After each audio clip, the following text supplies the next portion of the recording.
Vă salut! Sunt Marius. Am făcut împreună cu Alexia un live pe TikTok de vreo 2 ore, cam așa. Și foarte mulți ați întrebat de vlog pe YouTube. Așa că pe vremea asta, da, am zis, hai bă să ies la o tură. Nu o să fac prostii sau nu știu ce, mai discutăm și noi un pic. Un vlog de la Bercea, gen Bercea și lecturatul. Dăm partea asta, să nu cadă acum în mașină. Trebuie să dăm și la domnișoară. Păi nu știam ce vrei să fac. Fac aici loc să intri și tu în mașină. Domnișoară adevărată. Bă, cine ce zăpadă s-a pus? Ia. Să rog. Scutură-ți picioarele. Mulțumesc. Așa să o pornim un pic.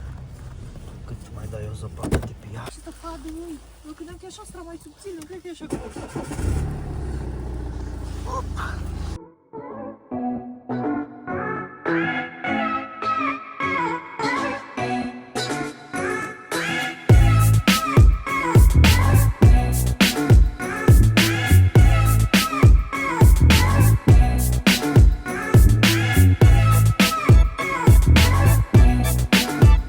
Vrei să apari? Da.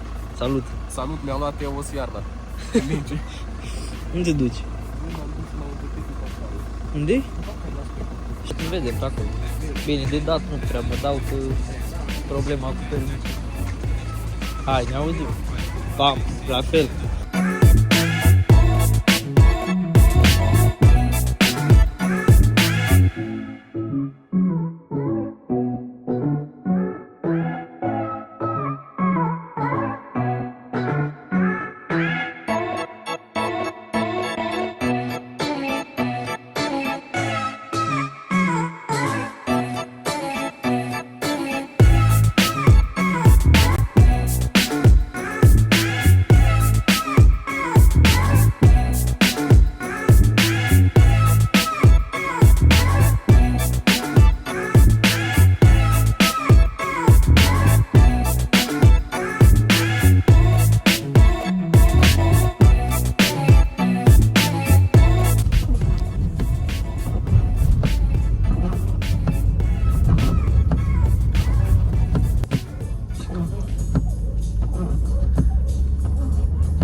E jali și aici, eu.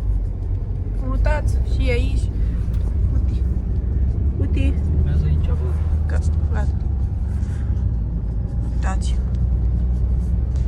Zăpădul. Mă gândeam ce am putea noi discuta acum. Și am primit întrebarea asta în mesaje private pe TikTok de câte ori? 3 ori? De multe ori. De multe ori. Iar acea întrebare este dacă merită F30 mai mult decât un E60. Wow.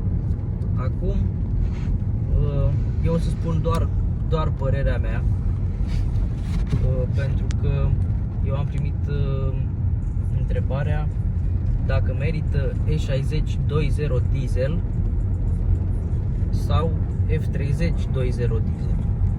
Eu am avut E60 3.0 diesel, deci e un pic diferit.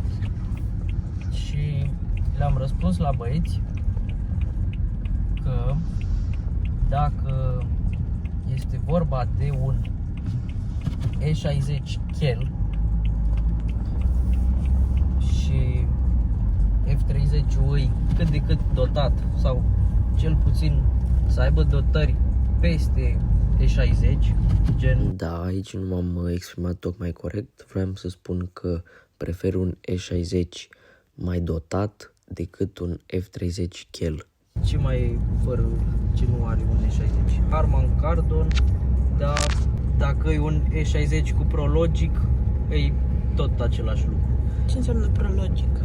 Sistem de sunet cu mare axel. Dar F30 2.0 diesel are un mare plus dacă îi automat, pentru că merge mult mai tare față de un E60 2.0 diesel și, sincer să fiu, mie mi se pare foarte ușoară mașina asta și nu prea îmi place, nu e pe gustul meu treaba asta.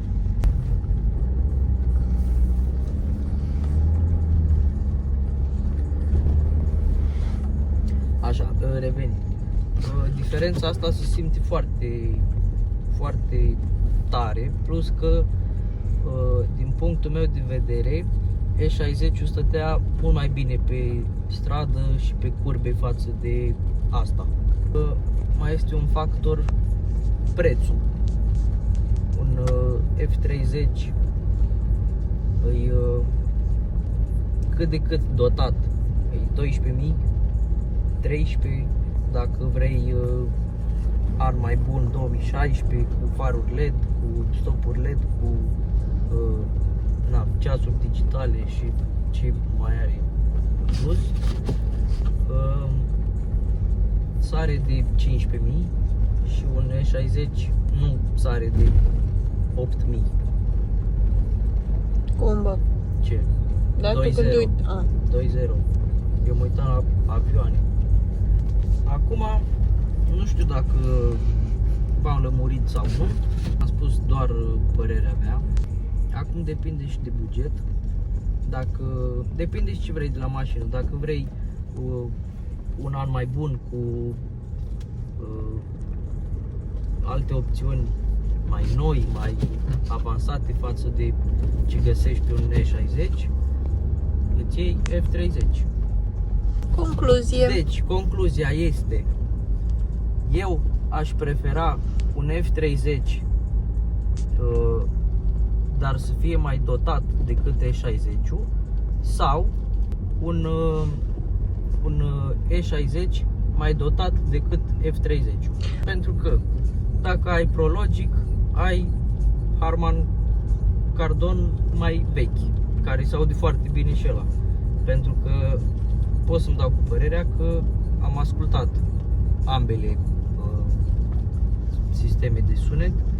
Cei drept, în F30 parcă se aude un pic mai tare decât în E60, pentru că e mașina mai mică și ești mult mai aproape de boxe.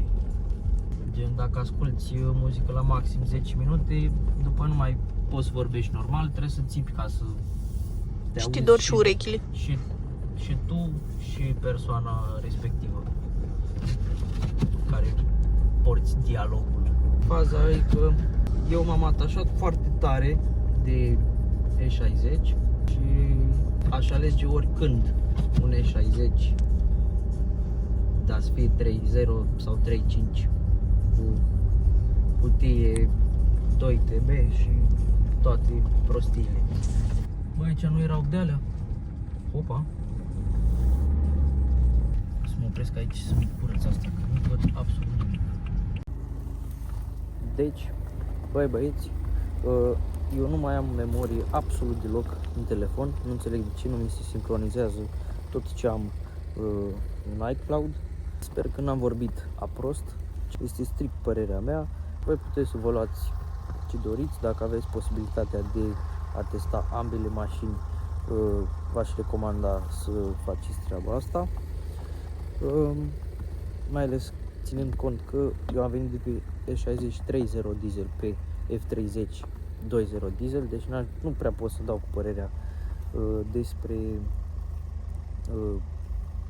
ambele cu 2.0. Tot ce pot să vă spun este că 2.0 ăsta cu soft, cutia automată, trage mult mai tare decât E60 3.0 diesel. Cei drept, E60 are în minus cutia care este foarte lentă și avea 218 cai pe o tonă 600, 700, ceva de genul, mai ales că eu aveam și jante pe 19, era leșinată cu jantele. Când aveam jantele pe 16 era o diferență extrem de mare. Vreau să vă spun că asta are 212 cai pe o tonă 400, deci îi peste și cutia e foarte rapidă, are și soft cutia, nu mai pot paraliza mâna. Uitați să mai filmez și mașina. Asta este mașina, stați să opresc farurile ca să se vadă mai frumos. Vrei să dai jos? Bine. N-avem soft close. Nici nu știu dacă este pe seria 3 soft close. Problema este că, uite, dacă vedeți, cauciucurile sunt foarte bune. Sunt Bridgestone și nu-mi place deloc cum merge pe stradă. E extrem de ușoară și nu știu, E60 era mult mai stabil și pe zăpadă și pe stradă, indiferent de condiții, însă stă foarte bine pe ploaie și pe autostradă. Când depășeam tiruri, deci depășeam tiruri pe autostradă, da? Pe a doua bandă, mereu mașina făcea așa, după ce fix când ne depășeam de la curenții care se formează, vorbesc de 60 acum, și asta nu are nicio treabă când trec pe lângă tiruri, indiferent de viteză, 150 și cu 2 în față. M-a încântat foarte mult faptul că are DPF activ. Am dus o mare belea cu X5-ul, cu gazele, și nu mai vreau să simt efectiv miros de noxe și toate prostiile. Vreau să-mi lăsați în comentarii ce subiecte să mai abordăm, ce diferențe mai vreți să știți exact dintre E60 și F30, pentru că, eu acum am spus așa, din capul meu, nu m-a întrebat nimeni exact ceva concret, mi-a spus doar o părere. Așa, dacă vreți să știți mai multe costuri la piese sau ceva de genul, dar de fapt nici asta nu prea pot să vă spun, pentru că de când am mașina asta am făcut doar schimbul de ulei și am mers 5000 de kilometri. Am făcut 7 plinuri, ceva, 7-8 plinuri, nu mai știu. Deci e foarte ok. La consum e foarte bine, după cum puteți observa la ce v-am spus acum cu câte plinuri am făcut. Arată și dintr-o parte. Sunt mulțumit de ea, n-am avut probleme până acum, doar că m-am mai dat eu un pic așa la ea și a început să se audă flanșa la cardan. Puteți lăsa întrebări despre Q&A, despre mine, personale, despre mașină și așa mai departe. Eu am fost Marius, asta a fost mașinuța în cauză. Nu prea pot eu să vă distrez acum cu drifturi, cu nebunii de astea, că am o mică problemuță. Că o să vedem iarna viitoare, să ajungem sănătoși și cu permisele în buzunare. V-am pupat!